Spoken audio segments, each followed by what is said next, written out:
Can you do PC Discord cast on mobile? Let's check it out.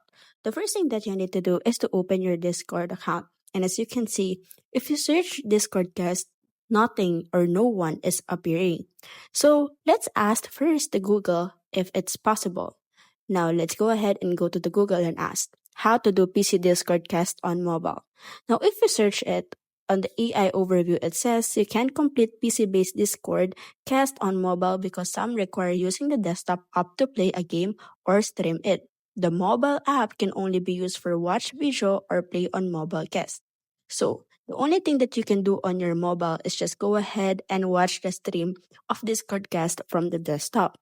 So, if you wanted to watch, just go ahead and click on your Discord application and then go back to the main dashboard. Now, from the main dashboard, you can go ahead and select people who will stream the Discord cast, or you can go ahead and create a server that you can go ahead and watch the cast. Or you can just go ahead and go back to the server and then go ahead and copy the link of the server of the cast that you wanted to watch. Just like this. Paste the invite link and click join invite.